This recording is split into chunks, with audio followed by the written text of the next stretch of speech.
Entonces vamos a dar inicio o continuación al tema de lo que es el examen físico. Ya vimos que el examen físico inicia desde que el paciente ingresa al consultorio con la inspección que nosotros detallamos sobre el paciente, la inspección general. Nos sentamos en el escritorio, interrogamos al paciente, realizamos toda una anamnesis completa y después de esa anamnesis direccionamos al paciente hacia la camilla. Y en la camilla, este es el primer paso que hacemos, la toma de signos vitales. Entonces, esto es lo que nos corresponde hablar hoy, signos vitales y la toma de las medidas antropométricas, que hace referencia a lo que es el peso, la talla y el índice de masa corporal. Entonces, estos son los signos vitales por excelencia: el pulso, la presión arterial, la frecuencia respiratoria y la temperatura. Pero realmente nosotros los médicos utilizamos dos signos vitales. En las bibliografías está escrito el quinto signo vital adicional, que es el dolor. Y nosotros como médicos utilizamos otro muy importante que siempre vamos a tener en cuenta, que es la saturación arterial de oxígeno. Así se escribe, listo, y ponemos un porcentaje al final porque vamos a ver que se dicta, digamos 98 es la saturación de ese paciente, hay que poner % al final. Bueno, entonces, ¿qué son esos signos vitales? Como le decía, es una variable que se debe tomar al paciente en cualquier contexto. Si estamos en urgencias, vamos a tomar signos vitales. Si estamos en hospitalización, también. Si estamos en consulta externa, también. O si estamos en la calle auxiliando a alguien, lo primero que un médico hace prácticamente es tomar signos vitales. Esta serie de signos pueden brindar, y no solamente pueden brindar, sino que brindan información sobre el estado vital del paciente. Son funciones mínimas para vivir. Un paciente sin pulso, un paciente sin presión, sin frecuencia respiratoria, sin temperatura, o sea, un paciente que está muerto. Entonces son variables que nos indican cómo está ese estado de salud del cuerpo. Un pulso disminuido puede indicar una alteración en el estado de salud, al igual que un pulso aumentado, una presión aumentada, una presión disminuida y así sucesivamente. Un paciente sin pulso sería un paciente en paro cardiorrespiratorio, paro cardíaco. Un paciente sin presión es un paciente chocado, se dice que es un paciente que sí está en shock sistémico, eso después van a aprender a clasificarlo. Un paciente sin frecuencia respiratoria es un paciente que está en paro respiratorio, y un paciente pues obviamente sin temperatura, en una hipotermia que puede llevar directamente, o si desciende mucho más de la hipotermia, podríamos decir que es un paciente que realmente está ya muerto. Entonces me brinda información, como les dije, de patologías que ponen en riesgo la vida. Me brindan información sobre si el paciente tiene una infección muy severa, si el paciente tiene un sangrado muy severo, una crisis hipertensiva, alguna patología intorocraneal muy severa. Me brinda información de muchas enfermedades. Entonces vamos a ver, a medida que vayamos viendo las enfermedades, vamos a ver cómo cada enfermedad varía sus signos vitales. Y se puede tener en cuenta que los signos vitales son variables hemodinámicas, ojo con esto, que pueden cambiar en el transcurso del tiempo. ¿Qué quiere significar esto? ¿O qué significa? Y les pasa a ustedes mucho y siempre vuelven y me preguntan y vuelven y caen en la misma duda. Válido. Profe, es que me acabé de tomar el pulso y mi pulso me dio en 90 latidos por minuto.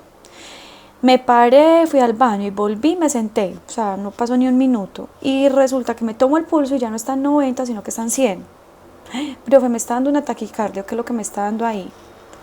Ay, profe, yo le acabé de tomar la presión al compañero y estaba en 120/80. Pero se la estoy volviendo a tomar inmediatamente, no han pasado sino segundos, y me está dando la presión que es 110/60. Entonces miran qué cambios en las tomas y en los valores. Lo mismo, una frecuencia respiratoria puede hablar de un segundo a otro, de un minuto a otro. Y lo mismo con la temperatura. Ojo, es normal, completamente normal. Pueden cambiar en el transcurso del tiempo, hasta ciertos números, hasta cierto rango. Entonces vamos a hablar de qué es la normalidad en cada uno de estos y qué es cada signo vital. Vamos a hablar del pulso, que es lo mismo que si frecuencia cardíaca.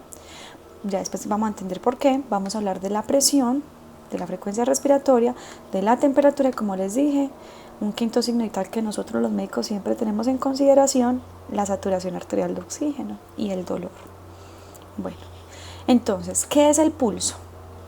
El pulso se define como los latidos percibidos por los dedos del examinador al palpar una arteria.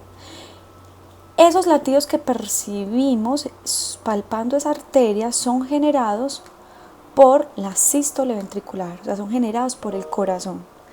Cada vez que el corazón se contrae, yo periféricamente palpando una arteria, debo palpar esa onda de sangre expulsada por el corazón, ese pulso. A eso se le denomina pulso. Ojo, para yo palpar los pulsos, debo siempre buscar arterias que estén continuas o cercanas a superficies óseas, superficies duras. ¿Por qué? Porque mírenlo acá, entonces acá tenemos el hueso, ahí tenemos la arteria. Cuando yo apoyo mi dedo sobre la arteria, el hueso me la frena y me va a permitir palpar y sentir bien toda la anatomía y todas las características de esa arteria. ¿Qué pasa si yo acá no tuviera hueso? Esa arteria se deprimiría, de pronto descendería más y podría latir o pulsar hacia aquí, hacia abajo. Entonces el dedo no lo estaría percibiendo bien. Entonces siempre se van a dar cuenta que siempre los pulsos que tomamos van a ser pulsos que están contiguos a estructuras óseas. Ojo, es la técnica de exploración clínica más antigua. Cuando se empezó a hacer en el transcurso, pues en la evolución de la historia de la medicina, cuando se empezaron a aplicar técnicas de exploración del cuerpo humano, la primera técnica descrita fue esto, la toma de pulsos. Bueno, ¿qué pulsos entonces tomamos nosotros los médicos? Miren, ahí están casi que todos señalados. Yo puedo tomar el pulso carotidio. Acuérdense que el pulso carotidio se palpa paratraqueal, entonces pálpense en este momento todos el pulso carotidio, se van a poner y el que tenga dificultad para encontrarlo, pálpese la tráquea y justo al lado derecho y justo al lado izquierdo de la tráquea debo sentir el pulso carotidio. ¿Qué arteria? Entonces ojo que a los pulsos les vamos a describir localización, que ya la acabo de escribir, y qué arteria es la que estamos palpando. Entonces la localización del pulso carotidio es paratraqueal. Y la arteria que palpamos a nivel del pulso carotidio es la arteria carótida común derecha o la arteria carótida común izquierda. Aquí vemos la imagen de un médico palpando el pulso carotidio de un paciente. Otro pulso que podemos palpar es el pulso de la arteria subclavia. Y el pulso de la arteria subclavia se palpa más fácilmente por la fosa supraclavicular. Acuérdense que en el cuello tenemos una cantidad de triángulos. Repaso y recorderis de anatomía: triángulo cervical anterior, triángulo cervical posterior, etc. Dentro de esos triángulos está el triángulo supraclavicular. Pónganse los dedos suavemente y sutilmente sobre el triángulo y la fosa supraclavicular. Esos dedos deben estar tocando el borde posterior de la clavícula. Tóquenselo en este momento y sientan la pulsación de esa arteria que está ahí. Esa es la arteria subclavia. Entonces, ¿dónde se localiza? Fosa supraclavicular. ¿Cuál es la arteria que estamos palpando? La arteria subclavia, ya bien sea a la derecha o a la izquierda, y se llama el pulso subclavio. Vámonos con el miembro superior. Pulso de la arteria axilar o pulso axilar. Es un pulso que se localiza en la pirámide axilar, en el borde anterior de la pirámide axilar. Ojo pues muchachos, todos en la casa, vamos a tocarnos las axilas, vamos a introducir nuestros dedos en la fosa axilar y en la cara anterior de esa fosa axilar, cara anterior de la pirámide axilar, debemos estar localizando. Ahí debemos palpar, hay que irnos muy profundos, ahí debemos palpar el pulso de la arteria axilar. Este pulso siempre es bastante complicado de encontrar. Miren acá el paciente, el médico palpándolo en esta imagen, pero hay que encontrarlo. Entonces no solamente lo practiquen con ustedes, sino que practíquenlo también con sus parientes en la casa. Ahorita los acuestan y hacen un repaso y un recorderis de palpar todos los pulsos. Seguimos por el miembro superior. Acuérdense que la arteria, cuando ya entra al brazo, la vamos a llamar arteria braquial. Y en el pliegue antecubital, o sea, cara anterior del codo, entonces extiendan los brazos, posición anatómica. Primero parémonos en posición anatómica. Luego vamos a extender los miembros superiores, extendamos ese antebrazo. Y ahí en la cara anterior del codo, pliegue antecubital medial, vamos a palpar el pulso de la arteria braquial. Ojo, pues que es que ahí yo veo mucho compañeros que se van, esto que muestran la imagen, cogen y traen todo el brazo y empiezan a buscar el pulso por todo el trayecto de la diáfisis del húmero. Buscar el pulso así es muy difícil. Yo no les recomiendo esa maniobra. Yo les recomiendo que busquen el pliegue antecubital. O sea que esta imagen para mí estaría rara. Busquen el pliegue antecubital aquí anterior y miran medial. Ahí con un dedito, inmediatamente uno pone un dedito, ahí debería estar palpando el pulso de la arteria braquial. Si no lo encuentran, de todos modos la palpación de todos estos pulsos las vamos a practicar cuando vayamos al laboratorio. Y para los compañeros que no vayan a estar yendo al laboratorio, nos vamos a sentar, vamos a grabarlo y por medio de videos les vamos a mostrar, podemos conectar las cámaras simultáneamente y por medio de videos podemos mostrar cómo es que se palpan estos pulsos. Bueno, acuérdense que la arteria braquial al nivel del pliegue antecubital se divide en sus dos ramas terminales, arteria radial, que es lateral, y la arteria ulnar, que es medial. Y esas arterias llegan hasta la muñeca. Y en la muñeca, parados en posición anatómica, nos van a palpar por el dorso de la muñeca. Posición anatómica, cara anterior de la muñeca, ahí vamos a palpar el pulso de la arteria radial. Bueno, me faltó describir por dónde, qué localización anatómica, por dónde pasa la arteria braquial. Acuérdense que pasa por la corredera bicipital medial. Que esa corredera bicipital medial está conformada por el músculo flexopronador redondo y el flexor radial del carpo. Bueno, no, ya me acordé, perdón, corrijo. El bíceps braquial y el pronador redondo. ¿Listo? Canal bicipital medial. Ahora vámonos para el pulso de la arteria radial. La arteria que estamos palpando, ya lo dijimos, es la arteria radial. Acuérdense que entonces habría que palpar donde está el radio. ¿Cuál es el radio? Acuérdense que es el que va con el pulgar. El pulgar es la antenita del radio. Entonces siempre nos vamos a acordar que a ese lado queda el radio. Específicamente esa arteria está pasando por el canal del pulso del radial y ese canal del pulso está delimitado por la apófisis estiloides del radio y el flexor radial del carpo. Y el pulso, esto está mal escrito, acuérdense que ese nombre ya no se usa, ya no hablamos de cúbito, hablamos de ulna. En el 2012 todos esos nombres cambiaron. El pulso de la arteria ulnar pasa en relación con la ulna, el hueso que queda medial en el antebrazo, el que va con el meñique. Lo palpamos un poco más profundo y más lateral. De pronto, ¿cuál de los dos pulsos? Pálpense los dos en este momento. Pálpense el radial y pálpense el ulnar. ¿Cuál de los dos están palpando con mayor facilidad? La mayoría me debería estar respondiendo el radial. Porque la arteria radial es más gruesa, tiene el 80% de la sangre de la mano ingresa por la arteria radial. El otro 20% ingresa por la arteria ulnar. Entonces es una arteria que tiene un calibre mucho más delgado. Por eso es que es más difícil palpar ese pulso. Bueno, y así terminamos con los pulsos del miembro superior. ¿Qué otros pulsos podemos palpar en el miembro superior? Váyanse a los dedos.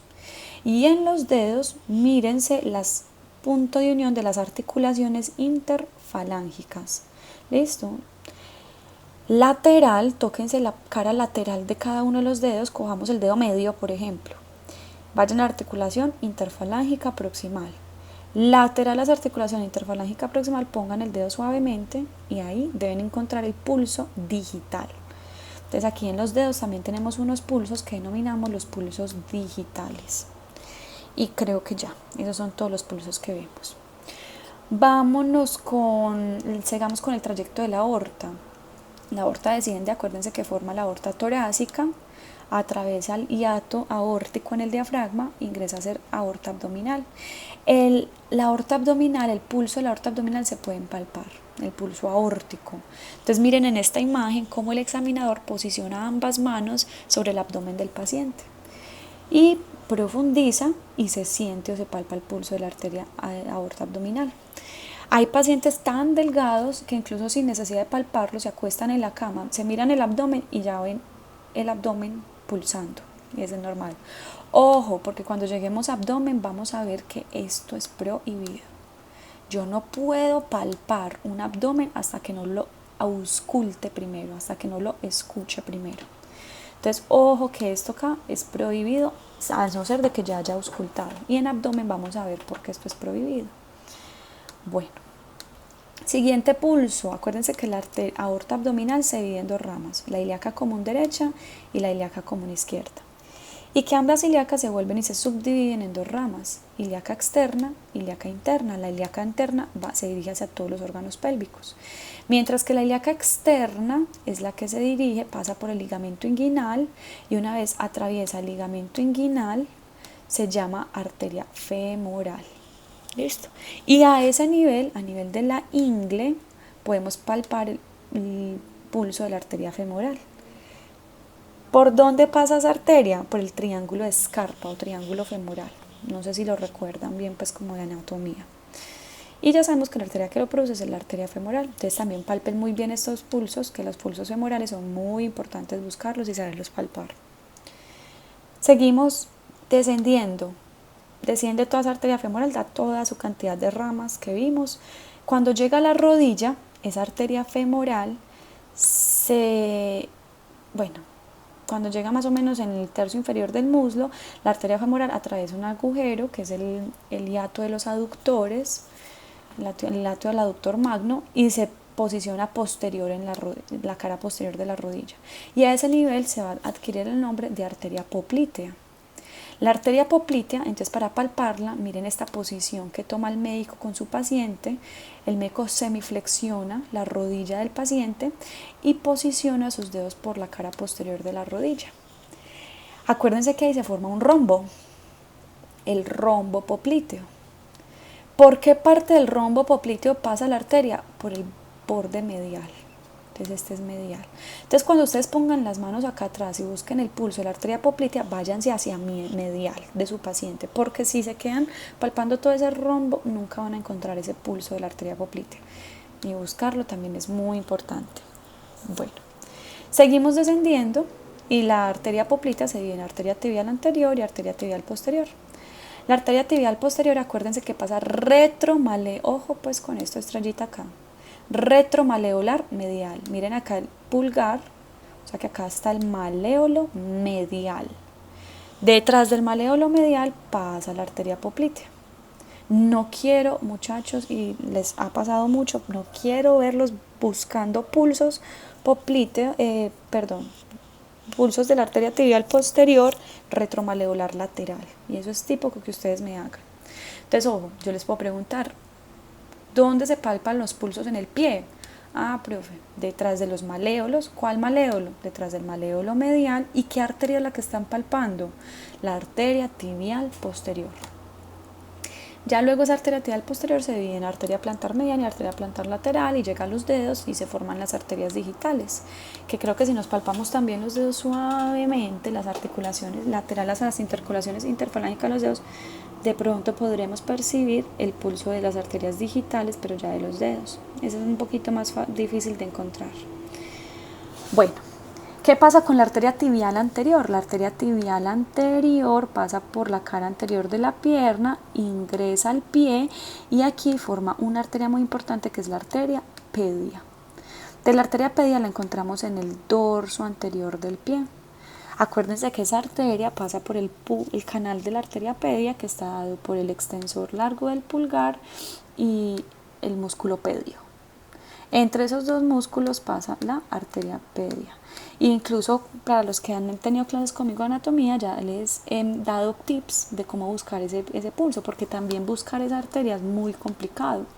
Entonces lo que hacemos es que le decimos al paciente que extienda, que me lleve los dedos hacia atrás. Háganlo en este momento, quítense el zapato. Lleven todos los dedos del pie hacia atrás, hacia ustedes, hagan una dorsiflexión de los dedos del pie. Y miren el pulgar, miren que al pulgar les resalta un tendón. Ese tendón es el tendón del extensor largo del pulgar. Inmediatamente al lado lateral a ese tendón, pongan los dedos, ahí inmediatamente deben sentir el pulso de la arteria pedia. Ahí yo ya lo encontré fácilmente y rápidamente. Bueno, esos son como los pulsos principales que debemos palpar. El que más palpamos cuando hacemos un examen físico es el pulso radial. Pero entonces, ¿qué pasa si el paciente no tiene manitos? Llega mucho, no tiene manitos, no tiene miembros superiores. Entonces hay que ir a buscar y saber dónde más puedo palpar los pulsos, en la carótida, en el abdomen, en la ingle, en la fosa poplitea. Los pulsos, la idea es palparlos de periférico a proximal. Lo mismo, si un paciente me llega sin extremidades superiores y sin extremidades inferiores, entonces ¿yo dónde debo palpar? Me puedo ir al pulso carotídeo o me puedo ir al pulso de la aorta abdominal. O en la cara, muchachos, también hay otros pulsos. Entonces, ojo pues, tareita, busquen dónde palpamos y no solamente busquen en internet, sino que en sus pacientes, en las casas, en sus familiares, pálpenle el pulso de la arteria facial, el pulso de la arteria nasogeniana, el pulso de la arteria angular, el pulso de la arteria temporal. Entonces miren que en la cara también podemos palpar 4 pulsos diferentes. Entonces un paciente que me llegue sin extremidades podría irme a palpar los pulsos de la cara. Cualquiera de esas arterias yo puedo palpar y tomar el pulso. Ahora, ¿cuál es la maniobra descrita semiológicamente para tomar el pulso? Entonces, tal como lo dice acá, se debe tomar en la muñeca del paciente, pues porque ya les dije, es el pulso más implementado, con una de las manos, no es que yo la tome con las 2 manos a la vez, no, una solita, en forma de pinza. Entonces vamos a colocar la mano en forma de pinza, colocando el pulgar, pongamos a nuestro paciente en posición anatómica. ¿Listo? Ya tenemos al paciente en posición anatómica. Entonces el pulgar lo ponemos en el dorso de la muñeca y las yemas del dedo anular, índice y medio, o sea, segundo, tercer y cuarto dedo, esos 3 dedos, la yema de esos 3 dedos la vamos a poner en la parte anterior, en la corredera radial, en el canal del pulso. Y así, con estos 3 dedos, esa es la técnica descrita para tomar el pulso. Ustedes háganlo muy bien.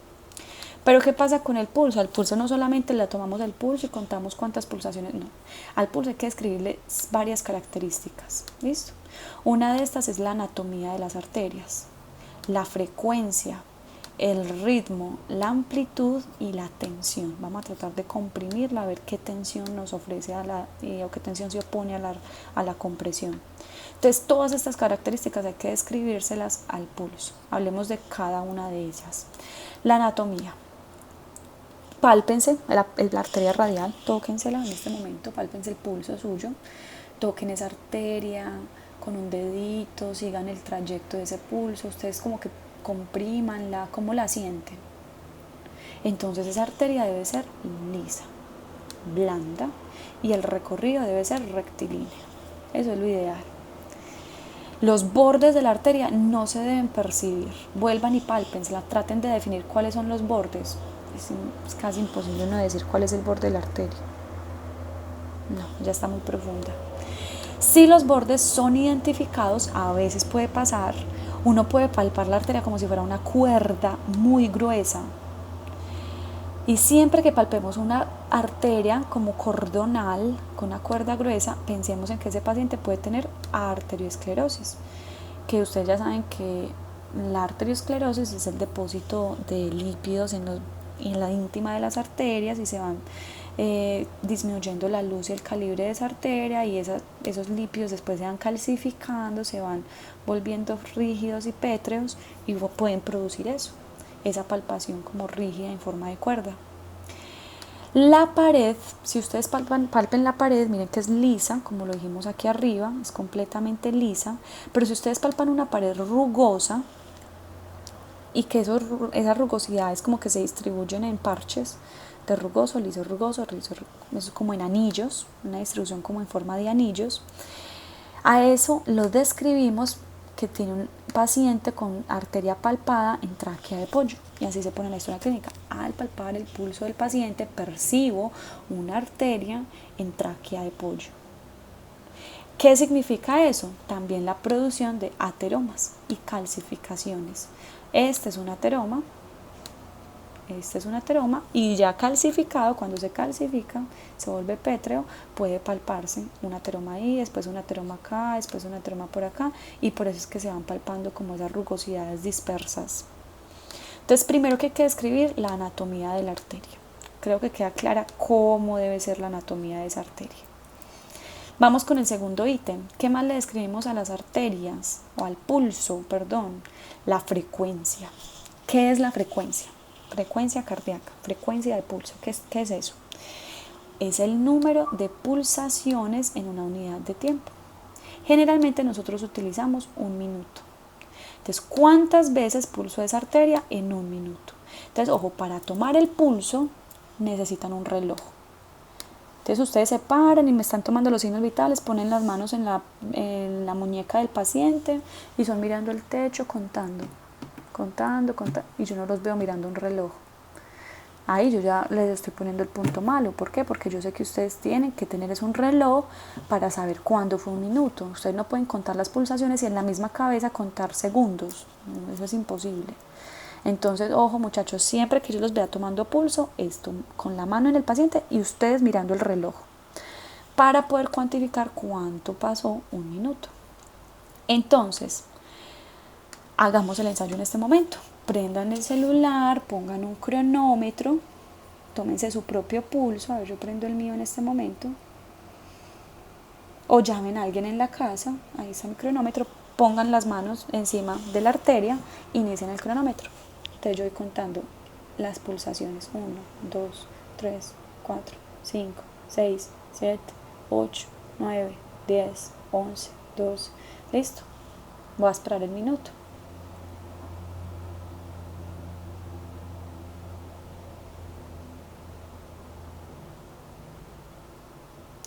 Pasa el minuto. ¿Cuántas pulsaciones ustedes percibieron en un minuto? Las pulsaciones que yo tuve en este minuto son de aproximadamente 80 latidos en un minuto. Entonces, ojo pues que con eso también ustedes se me equivocan mucho. Ustedes me ponen frecuencia cardíaca o pulso, casi que lo mismo. Y me ponen 80. Yo les digo 80, ¿qué? 80 kilos, 80 metros, 80 días. Entonces siempre acuérdense de poner las unidades al lado. 80 latidos por minuto. Esto también lo podemos abreviar. Entonces hay que poner las siglas o la unidad al lado del número. Yo presenté 80 latidos por minuto. Ya ustedes me dirán cuántos latidos por minuto tuvieron ustedes. Miren que eso es, esperar un minuto entero tomando el pulso es muy largo, es bastante largo. Y nosotros acuérdense que tenemos casi que 15 minutos para atender a un paciente, hacer historia clínica, escribir, examinar, todo, interrogar y hacer todo. Entonces, son válidas aplicar estas técnicas para cuantificar las pulsaciones, pero de forma más rápida. ¿Cuál es la primera técnica? Cuenten cuántas pulsaciones hay en 30 segundos. Entonces en 30 segundos a mí me dio 30. Y eso lo van a multiplicar por 2. 30 por 2, 60. O sea que ese paciente tiene 60 latidos en un minuto. 15. Tómense el pulso en 15 y multiplíquenlo por 4. Eso me da o 70, lo que sea, latidos por minuto. O lo pueden tomar menos, en 6 segundos. A ver, hagamos el ensayo. Acuérdense cuánto le salió aquí arriba. Entonces a mí me dio 80. Y ahora me voy a tomar el pulso en 6 segundos. Ya voy a activar mi cronómetro y voy a tomarme el pulso.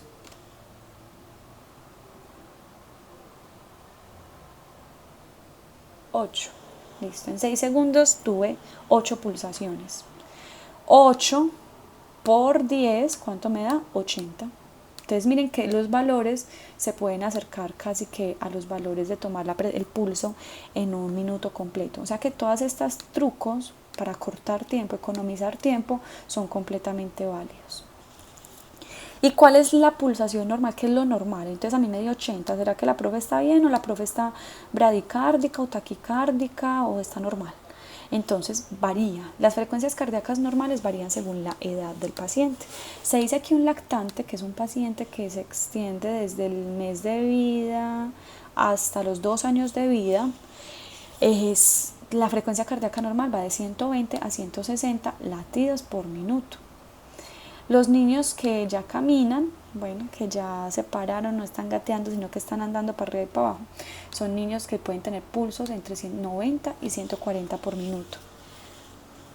Cuando ya es un niño preescolar, hablamos de una pulsación normal de 80 a 110 latidos por minuto, escolar de 75 a 100 latidos por minuto, un adolescente de 60 a 90 y un adulto de 60 a 100.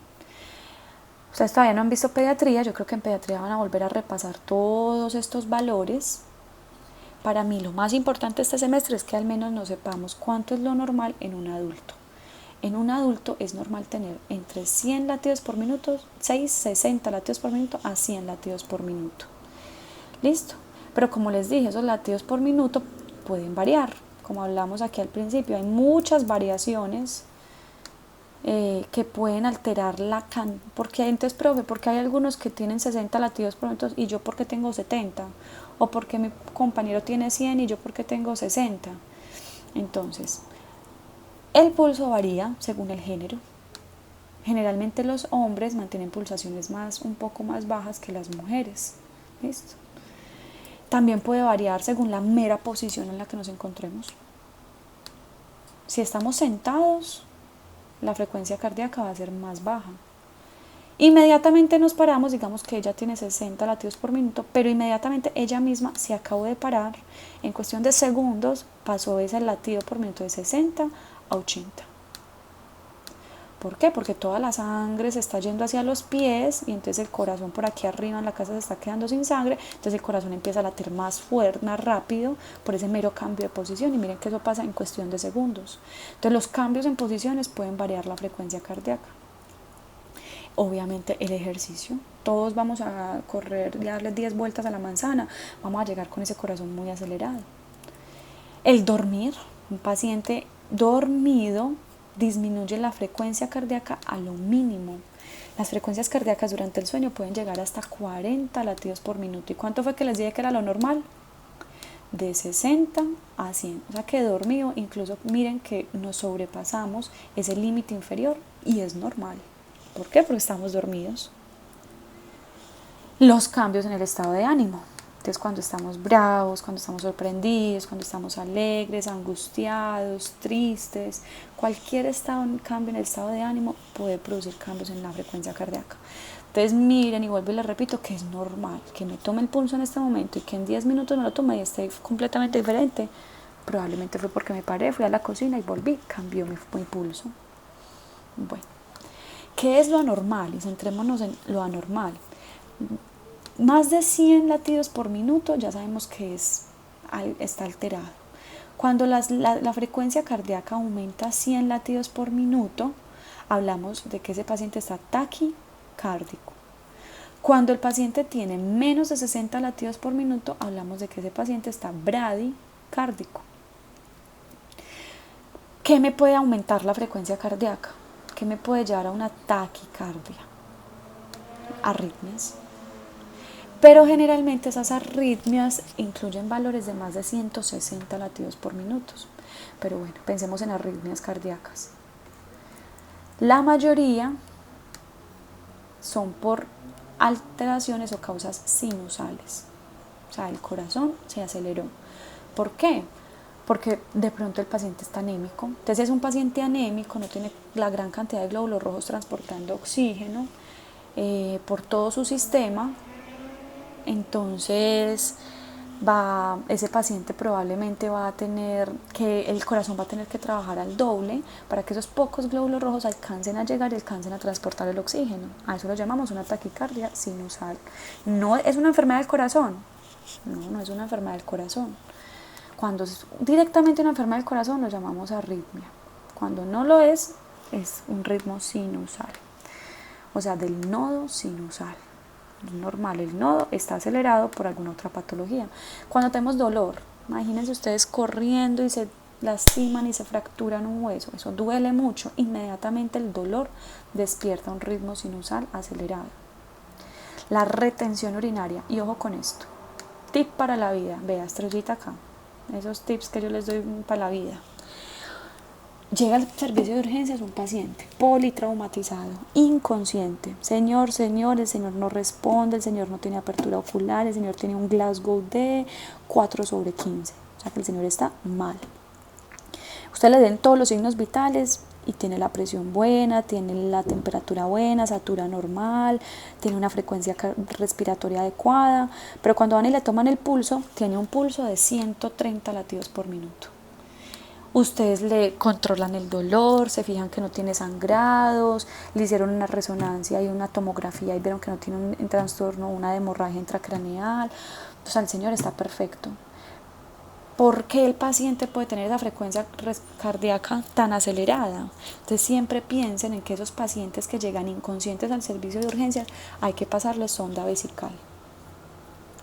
La vejiga llena, tener la vejiga llena, imagínense ustedes tener la vejiga llena así que van a explotar, uno no se aguanta y uno empieza a sudar y se le acelera el corazón. Entonces esos pacientes inconscientes que lleguen al servicio de urgencias con frecuencias cardíacas elevadas que ustedes no logren explicar por qué, pásenle una sonda vesical y probablemente era que tenía una retención urinaria. Bueno. Hipertiroidismo, ya dijimos que el hipotiroidismo desencadena un estado hiperdinámico, entonces puede desencadenar una taquicardia sinusal. Mate. El mate es la bebida esta de los argentinos, es una bebida cargada con mucha cafeína y mucha nicotina también creo que tiene, no sé, pero tiene muchos excitadores, muchos activantes y puede producir taquicardia. Café, té, chocolate y cigarrillo. ¿Listo? Y hay algunos medicamentos que también pueden llevar a una taquicardia sinusal. La fiebre es también una de las principales causas que me aumentan la frecuencia respiratoria, frecuencia de pulso. Bueno. Bradicardia. ¿Qué me puede disminuir la frecuencia cardíaca? Consideramos bradicardia a todo aquel paciente que tiene una frecuencia cardíaca por debajo de 60 latidos por minuto. Y también la bradicardia puede ser de dos tipos. Una bradicardia sinusal, que es por estados de que simplemente el nodo sinusal está actuando lento. Es típico, por ejemplo, en los pacientes, a diferencia de acá del hipertiroidismo, vamos a pensarlo en pacientes hipotiroideos. Aquí vamos a poner el que tiene lo contrario, el hipotiroideo tiende a ser bradicardias sinusales. Y el paciente que hace ejercicio, pues no en el momento del ejercicio, pero por ejemplo el de paciente deportista. Los deportistas tienen un corazón tan entrenado que un solo bombeo del corazón cubre todo el cuerpo. Entonces ya el corazón no tiene que estar bombeando a cada rato, sino que bombea más lentamente. Los deportistas manejan frecuencias cardíacas de hasta 40 latidos por minuto y es normal. Cuando ustedes vengan al consultorio y tomen un pulso y vean un paciente con este pulso, lo primero que van a preguntar es, ¿tú haces deporte? El paciente dice, sí, usted lo ve súper sano, súper atlético, musculoso.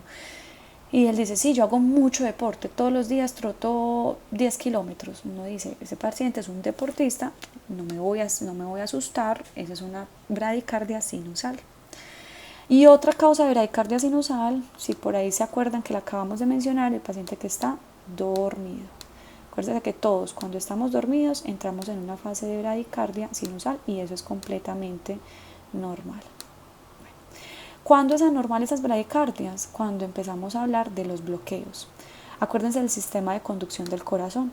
Vamos a hacer un leve recorderis de él. Acuérdense que en la aurícula derecha, donde llega la vena cava superior, tenemos un nodo, ¿cierto? Por aquí está el nodo. Ese nodo se llama el nodo sinusal. Ese nodo es el nodo del marcapasos del corazón, el nodo que contiene células con automatismo en el corazón y él activa y manda la descarga eléctrica por todo el corazón, por las fibras internodales que se distribuyen por las aurículas y producen la contracción auricular. Luego todas esas haz de fibras internodales llegan a la válvula. ¿Esta cuál válvula sería?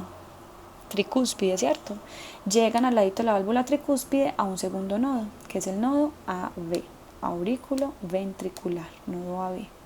Y ese nodo AB se divide en dos ramas, la rama en el haz de His, y el haz de His se divide en dos ramas, la rama derecha del haz de His y la rama izquierda del haz de His. Resulta que todo ese sistema de conducción eléctrica al corazón puede tener bloqueos. Entonces, si yo tengo un bloqueo acá, el nodo manda la información, manda la señal, pero la señal se quedó acá. Y entonces mientras se fue por otro lado y por otro camino, se demoró en llegar aquí abajo. Entonces eso puede producir bradicardias y esas bradicardias las llamamos bradicardias por bloqueos. Los bloqueos más comunes ocurren a este nivel. O sea, voy a cambiar de color la pluma, la borré. Bueno, la mayoría de bloqueos ocurren acá, en el nodo AB, o sea, en el nodo que está acá, en el nodo aurículo ventricular. O pueden ser bloqueos de rama derecha de las de His o rama izquierda de las de His. Y podrían presentarse como bradicardias. Bueno, entonces creo que el tema de una taquicardia y una bradicardia queda claro. Ojo con este término, déficit de pulso. Y los que fueron juiciosos y leyeron el capítulo de Cediel antes de ver esta clase, creo que todos entendemos muy bien qué es el déficit de pulso. El déficit de pulso hace referencia, primero les voy a mostrar esto y vamos a hablar del ritmo para que entendamos bien qué es el déficit de pulso. ¿Qué es el ritmo? El ritmo se refiere al intervalo de tiempo entre cada pulsación. Entonces, miren esta línea roja. Esta es una pulsación, vuelve y baja, para de pulsar. Vuelve y hay otra pulsación, vuelve y baja, para de pulsar. A otra pulsación, vuelve y baja, para de pulsar. Miren que entre pulsación y pulsación tenemos un espacio completamente o un recorrido completamente similar. Si yo mido de acá a acá, de acá a acá, de acá a acá, de acá a acá, todo me debe medir exactamente lo mismo. A ese intervalo entre cada pulsación lo llamamos ritmo. ¿Y qué es lo normal? Es tener un pulso rítmico. Entonces, cuando yo lo escribo en la historia clínica, yo pongo paciente con pulso rítmico y ya saben a qué me estoy haciendo referencia. Ahora, abajo en negro estamos viendo la actividad eléctrica del corazón. Esto ustedes van a aprender a verlo. Todo eso que estoy dibujando hasta acá es un ciclo cardíaco. Ahí el corazón me marcó una sístole ventricular, empecemos desde el principio, una sístole auricular, diástole ventricular, sístole ventricular y diástole auricular y nuevamente la diástole ventricular, entonces sístole, diástole, sístole, diástole, sístole, diástole. O sea que este pequeño trazado me marcó, el resumen es una sístole ventricular, me marcó el punto donde los ventrículos expulsaron toda la sangre del corazón. Miren que él concuerda periféricamente con el pulso de una arteria. Entonces cada vez que yo tengo un ciclo cardíaco corresponde periféricamente con un pulso. Nueva fase de sístole, expulsión cardíaca y eyección, otro pulso periférico.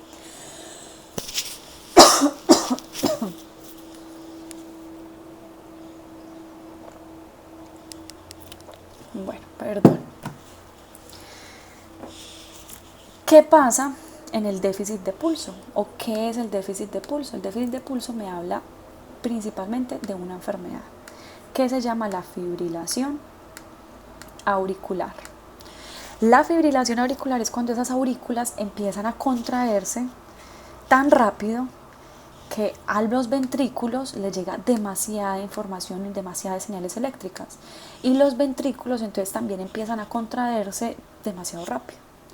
¿Qué pasa cuando se contrae tan rápido? Entonces se contrae el corazón, eyecta sangre, se contrae el corazón, eyecta sangre, se contrae y eyecta. Hay tantas contracciones en tan poco tiempo que hay veces que no alcanza a contraerse del todo y a eyectar la sangre. O se superpone una contracción con la otra. Entonces aquí se contrajo el corazón, eyectó un flujo de sangre, salió un bolo de sangre, lo percibí en la periferia. Pero inmediatamente estoy apenas percibiendo en la periferia ese bolo de sangre. Inmediatamente vuelve y se contrae el corazón, vuelve y eyecta un bolo y entonces esos dos bolos de sangre se superponen. Entonces el corazón va a un ritmo y periféricamente yo estoy detectando otro tipo de ritmo. Cuando el corazón se contrae más rápido que lo que yo palpo distalmente en el pulso, a eso lo llamo déficit de pulso. Eso lo vamos a aprender a tomar bien cuando estemos en el módulo de cardiopulmonar, estemos auscultando el corazón, porque vamos a poner el fonendo en el corazón del paciente vamos a escuchar ese fonendo, ese corazón, vamos a contar cuántas veces late el corazón escuchándolo y después vamos a contar cuántas veces sentimos el pulso en la periferia y esos dos sonidos o esos dos números nos deben concordar. Si un paciente tiene 150 latidos cardíacos auscultados, pero yo estoy palpando 60 latidos o pulsos periféricos, yo ahí estoy hablando de que 160 escuchados en el corazón y 60 palpados periféricamente.